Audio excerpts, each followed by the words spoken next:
A lot of people go into retirement with what's basically a 2-bucket retirement plan, and it stinks. It's just not a good plan. I've seen a lot of people carry over their pre-retirement plan into post-retirement with the expectation that it's just going to work, and it doesn't. It's just not a smart way to go about it. What works for you while you're working stops working when you stop working. I'm going to explain what I mean. There are 2 phases in your financial life that a financial advisor like myself would tell you about. There's the accumulation phase and the distribution phase. They sound like what they are. I'll get to that in a second, but here's the point that I want to raise. They're 2 completely different games. It's like if you were a really good tennis player and you're like, this is my favorite racket. I'll crush anybody with this racket. I'm fantastic at tennis. And then you see a baseball game going on over there and you wander on over to play baseball with your tennis racket. It's just not going to work. It's a different game. You got to get yourself a glove. You got to get yourself a bat. You might be a good baseball player, but you're going to have to approach it differently than tennis. Just because you're good at one doesn't mean you're going to be good at the other, because they're 2 different games. And I'll explain to you what I mean. So I'm going to draw you a picture. Literally, I'm going to draw you a picture. Here we go. So here's the mountain, right? I'm going to make it a mountain. I got some snow up on top just so you can kind of tell what it is.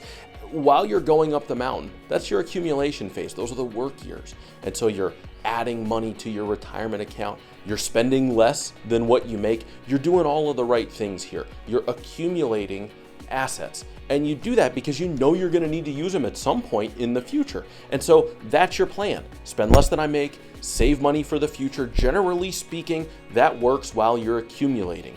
And then what happens? You retire. You reach the top of the mountain there. It's retirement time. And now it's time to come down the mountain. Completely different circumstance. So now you've entered the distribution phase. This is where you need to access that money that you've put away to live on. And so the rules of I have cash in the bank and I have money in the stock market and I spend less than I make and it's just going to work out. It literally doesn't work that way when you're in distribution anymore. Now it's a matter of where will my income come from? Is there a chance that I could run out of money? Do I need to be concerned about taxes and what the most efficient way to deal with them is? What happens if the market drops and I need to draw from my portfolio? These are all major questions that impact the distribution phase. That's what I'm talking about. Different game, completely different set of rules. It's not about the things that got you there. What got you up the mountain won't get you back down the mountain. Hey, if you're watching the video and you're planning your own retirement, you're looking for a little bit of help with this sort of thing, we do that. I talk to a few people every month who watch me on YouTube and then go like, I need to talk to an advisor. Maybe I'll talk to Antonio. If that's you, click the link in the description. It'll take you out to the website and you can see how we'd be able to work together. What I've seen from folks, the way they do this is they end up with very polarized money. And when I say polarized money, I mean money that lives on either end of the risk spectrum. So what happens is they recognize they probably need to take less risk than when they were working. And so they go, well, we're going to need some money in the bank. Matter of fact, let me draw you another picture. I'll show you what I mean. So on the risk continuum of least risky assets, here down at the end, that's money in the bank, cash, things like that. That's where they start to pile up money. They go like, we can't afford to lose it anymore because we're not working and earning and we can't replace it as easily. So we better put a bunch of money over into cash to help us. And then we've got our growth money. We've got our portfolio. These are our stocks, our mutual funds, our ETFs.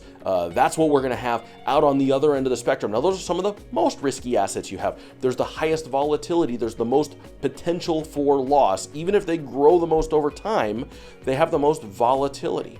And what I tend to see from people is they carry these 2 buckets of money, and it just accentuates the poor performing aspects of their portfolio. Because here's the thing. On one end, you've got cash. Cash is an underperforming asset. Don't get me wrong, you need to have cash. Everybody needs to have money in the bank for emergencies, as a little bit of a cushion, something along those lines. But historically speaking, cash loses money in a real rate of return sense. It earns less than the rate of inflation. And I don't just mean over the last year or two. I mean, for the last 30 years, cash has under-earned inflation. So the real rate of return, what did I make minus how much more expensive did it get to live? That's a negative number. The value of your money in cash is atrophying away every year that you keep it there. Generally speaking, that's been true for a very, very long time in our system. And so they've stacked up a bunch of money on that end because they go, well, this is our air quotes, safe money. This is money we don't have to worry about losing. And so here we are. And then all the way on the other end of the spectrum, they've stacked up money in the riskier stuff. And this is again not to say that you shouldn't have those assets, because you should. They provide the most growth. But all of their money is living on one end of the spectrum. And so they're inefficient, their cash isn't growing enough, and they're too risky because they've just got too much money out there for growth. And it's this very polarized, stretch to the ends of the risk continuum money. And it's just not the best way to go about it. Now, I understand why they do that. They do that because that's what you do when you're accumulating, right? I have extra money, I put it in the bank, I'm saving for the future in my stocks and bonds and mutual funds. I don't worry about it too much because it's sometime in the future. So yeah, it's gonna fluctuate, but I don't need it right now, so it'll be fine. And that's true while you're working, and it's a good plan when you're going up the mountain. But as you start getting close to the top of the mountain, or you've reached it or you're coming back down, if you're still trying to operate that plan, you're playing baseball with a tennis racket. Don't do it. It's just not, there's a better way to go about it. Put together a proper retirement plan that is geared towards the distribution phase of life. Don't do the thing you were doing that helped get you up the mountain. Great that it helped get you up the mountain. That was the right move then. But as you get closer to the peak, and you start to come down the other side, you can't have the same plan because you're playing a different game now. You're playing baseball with a tennis racket, and that's just not the best way to go about it. Get yourself a proper retirement plan that's designed for the distribution phase, and you'll come out much better for it in the end. If you're interested in learning more about what that looks like, watch some of the other videos. I'll put the retirement planning playlist up there. We got lots of stuff about this. Start watching. If you have questions, by all means, reach out. Thank you for being here, and I'll see you soon.